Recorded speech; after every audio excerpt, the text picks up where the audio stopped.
All right, guys, what's up? Coach B here. Today we're going to hop into a subject that, something that I've had conversations with many people about, and it's my opinion, I guess, on training principles and applying intent to exercises. So, and exercise selection in a smart manner. So we've talked about the preacher curl and why I think it can be done poorly, or certain bicep exercises, why I believe they can be done poorly and how we can more effectively do them. I think there's a lot of also misinformation on tricep training, and specifically elbow extension isolation exercises. So obviously when we talk, and you guys have probably heard me say this many times before, when I'm talking about tricep training, I'm a firm believer in first the meat and potatoes kind of stuff. So I'm talking loaded dips, I'm talking close grip bench press. That's going to be the main movements that you want to focus on for building mass in your triceps. So I'm not necessarily, now that's not to say these movements we talk about today are the one specific movement that I really talk about today is not a mass builder, but I believe it's something that can be added in on top of multi-joint exercises that'll actually facilitate better growth.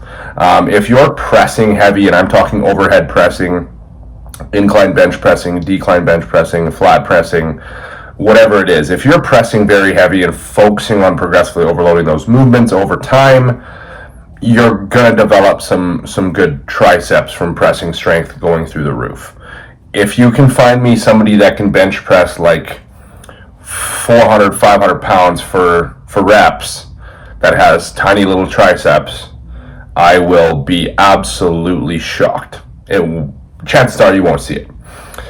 So yeah, we'll get into this, and mainly a couple of the main takeaway points here that I want to discuss are some exercises that I believe are completely not necessarily useless, but they don't serve the right purpose for what we're trying to do in building triceps. And reason being is stress has changed, the strength profile or the actual mechanical profile of the exercise isn't good. So if I can just address a couple things here for you and make you think, just basically make you think when you're choosing exercises within your own training, I've done my job. And maybe the next time you train triceps, that's exactly it. You're like, well, this doesn't technically make sense, so I'm going to do this instead. And I hope that has that effect. And if not, if you love these exercises and if you feel them very well, hey, all the power to you. Keep doing them. I'm not going to tell you exactly what to do, nor should you listen to absolutely everything I say or what anyone says. If you know something works for you, you don't get joint pain, you don't get stiffness from it, you have no concerns with it, hey man or woman, do it. Keep doing it. But yeah, so let's get into it here. So basically, there's a few exercises, and I'm sure there's more, but I've kind of put together a little list here just in my notes on three that I wanted to talk about. The first one being dumbbell tricep kickbacks. The second, rope pushdowns, and specifically using the regular size rope that we see at gyms that is normally shorter. And the last one being the overhead dumbbell extension, where you see people here doing this. And I believe all these exercises do have pretty aggressive shortcomings, and I'll explain why. So yeah, let's get into it.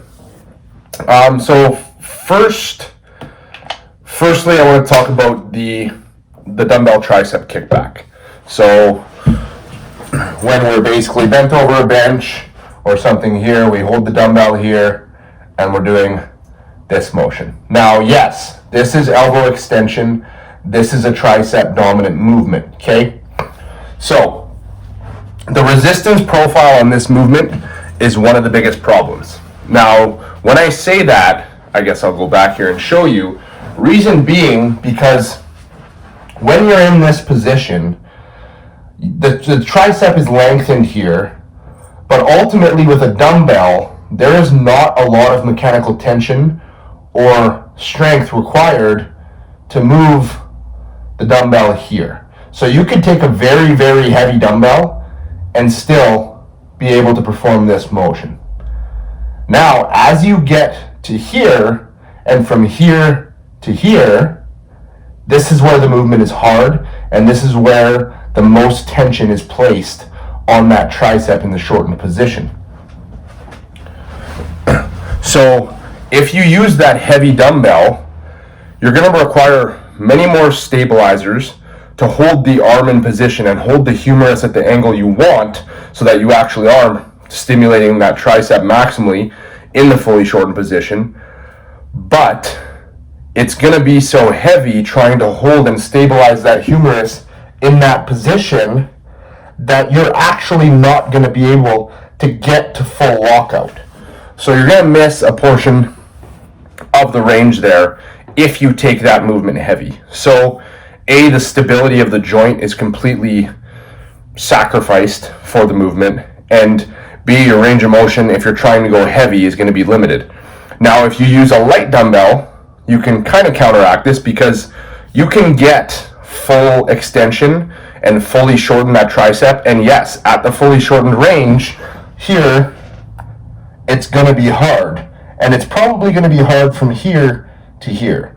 But when you have that light dumbbell from here all the way to here, it's not going to produce enough force or stress on the tissue to necessarily create a good response. So ultimately, that strength profile, if you use a heavy dumbbell, you can't get the full range.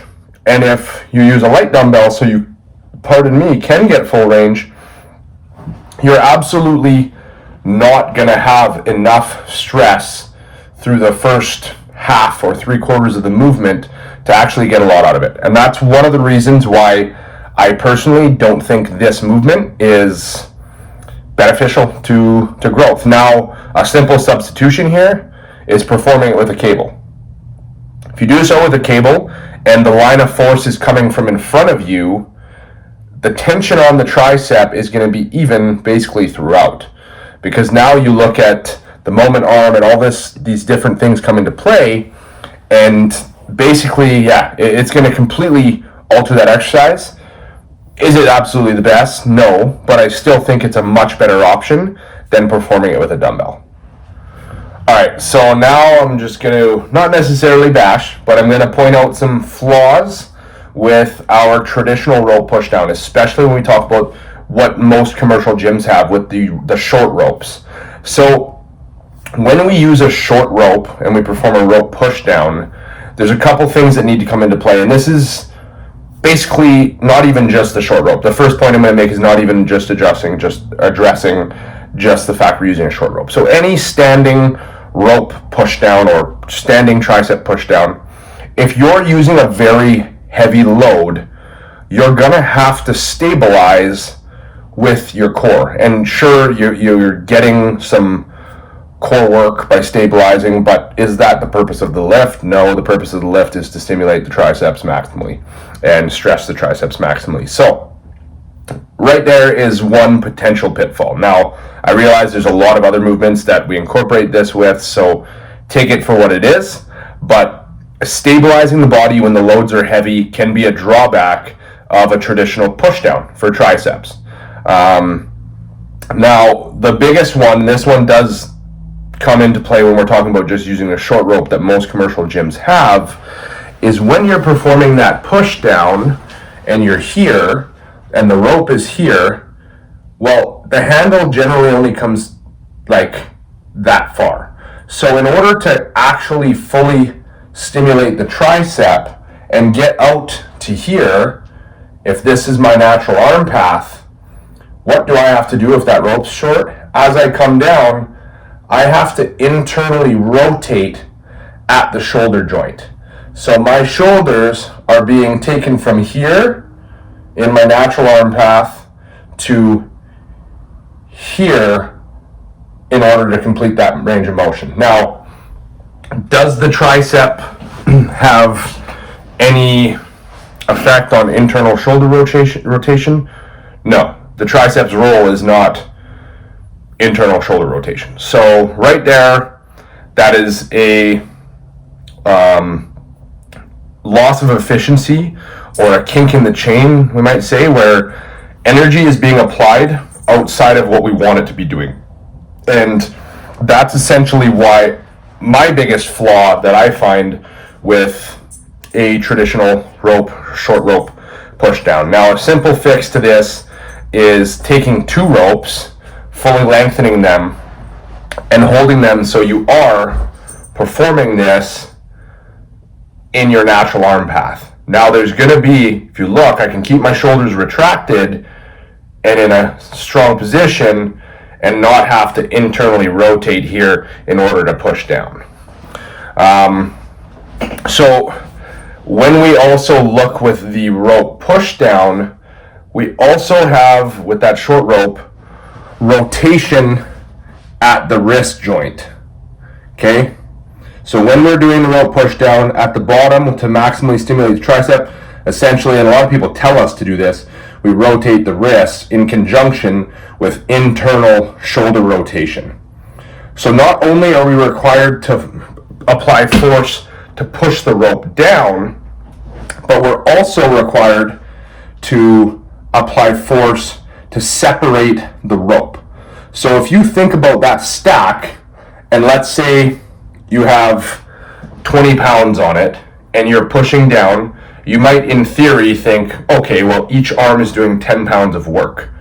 That's not necessarily how it works, because essentially it also requires force and energy to separate the rope.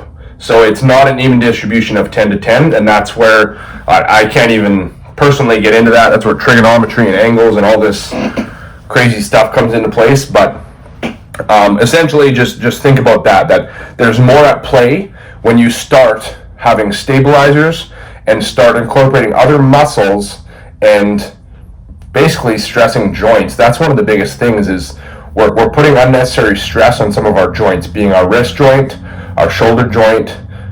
Our internal rotators do not help in elbow extension, nor does elbow extension facilitate internal or external wrist rotation or shoulder rotation. So that's what I would say is potential downfall again of the rope pushdown or the short rope pushdown. Now, lastly, is just some movement of the humerus and upper arm. So a lot of the times when people are doing pushdowns, we'll see them standing here, they'll have a rope up here, and they'll pull back here and extend, and pull back here and extend.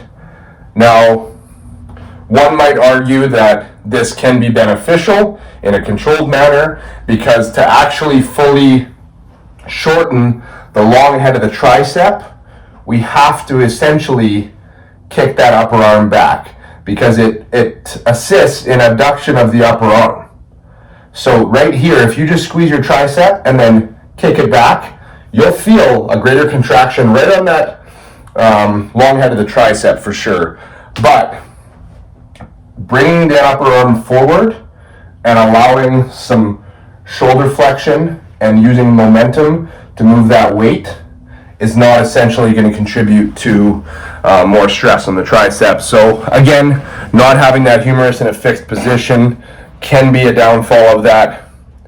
Can go either way. I think there's different approaches to discuss that. But that's the main takeaway there, and the biggest thing I want to address is the joint stress applied by internal rotation at the shoulder joint, and having to transfer energy and use our energy to use that to perform that internal rotation and to separate that rope, rather than just simply following a natural arm path that is straight elbow extension. And you're going to see that in the exercise that I demonstrate here for you.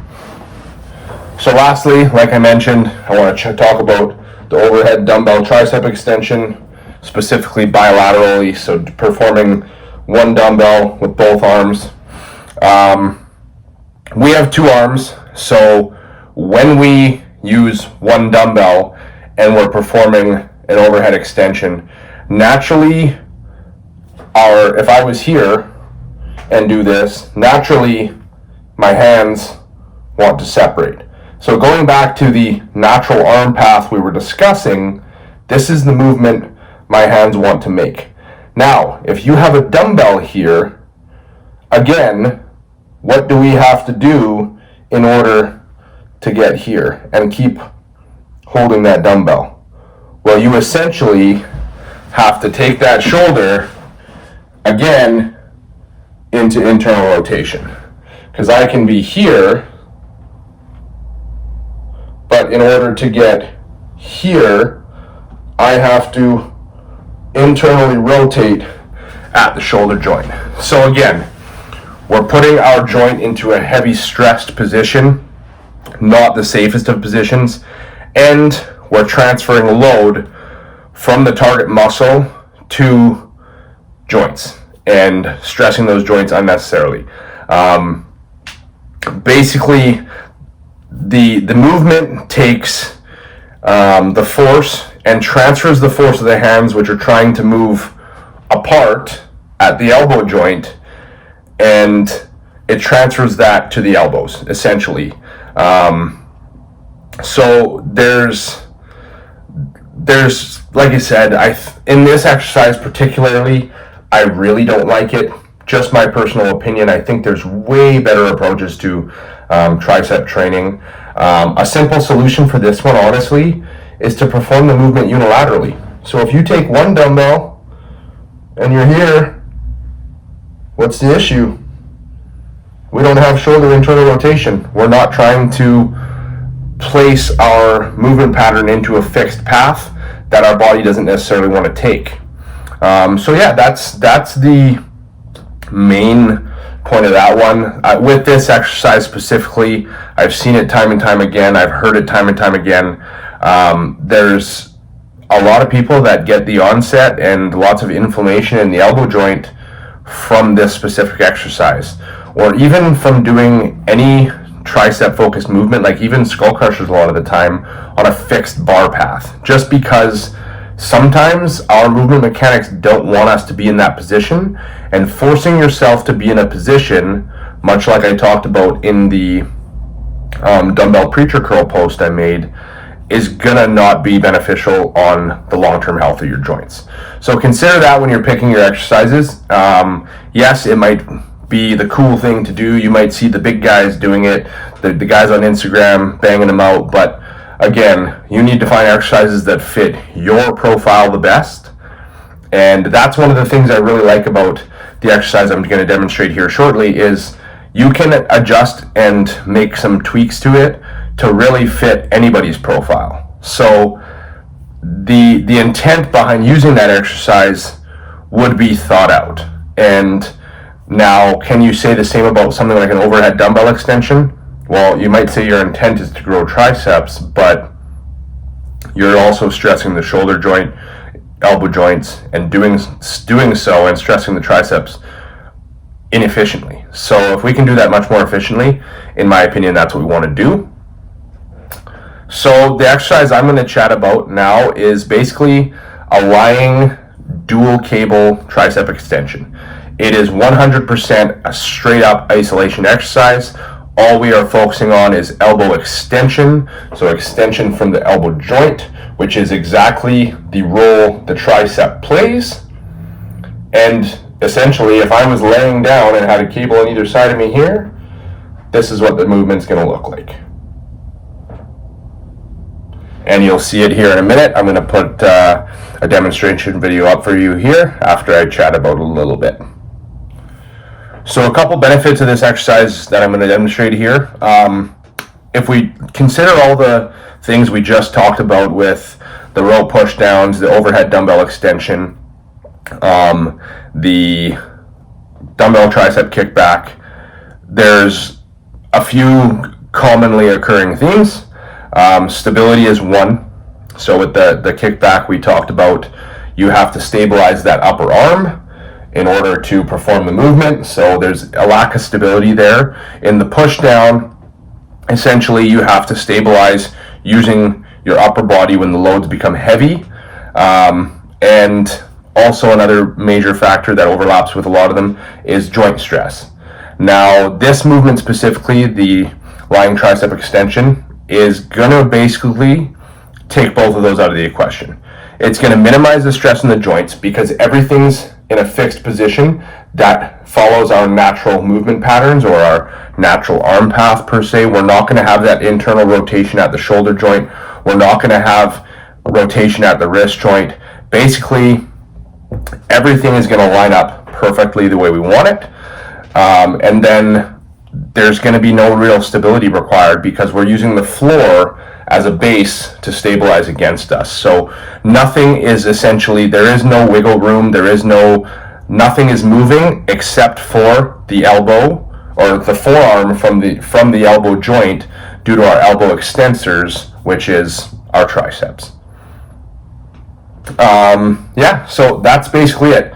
Let's get straight into the video here. I will do a voiceover and kind of chat about things you want to think about while performing it. But essentially, this is what I would deem, in my opinion, this is my favorite tricep isolation exercise. I'm not going to say my favorite tricep exercise because, again, I believe you have to do the heavy multi-joint exercises first and foremost and prioritize those. And really progressively overload those. Now, something like a single joint isolation movement like this, you're not going to be able to progressively overload it at the same rate that you would a multi-joint exercise, just because of the nature of the beast. It is, like you said, very targeted exercise on the tricep, but we do want to make sure we are progressing this. So that's it. That's all. Like I said, this is my absolute 100% favorite tricep movement, and part of that reason is because basically it can fit anyone and everyone if we make it and adjust it to. Now you have to look and you have to see how it's gonna fit your body the best. But yeah, let's get right into it. Cheers. Coach B out. All right, guys, so while you're performing this movement, there's a couple things you're gonna wanna think about. If you look at the cables and where they're lined up with, they're directly in line with the angle of my arm or my humerus through my forearm. Basically, if I was to draw a straight line from that cable, it would connect through my shoulder, through my elbow, through my wrist, as you can kind of see right here. That's what we want to pay attention to and make sure we're executing. Now, I probably could have adjusted even a tiny bit more and had my elbows a little bit down. So right here, we're focusing on, we really want to keep our shoulder blades retracted. This is the stability portion we're talking about, keeping that upper arm pulled back, resting against the floor, pushing the elbows into the floor, and ultimately nothing should be moving except for from the elbow down. We are locked in position, simply performing that elbow extension. And again, you can see right here, that cable is lining up right through my shoulder to my elbow to my wrist. When an exercise gets hard, we don't speed it up. What do? Control it. Thanks a lot for tuning in, guys. Hope you learned something. See you on my next vid. Coach B, out.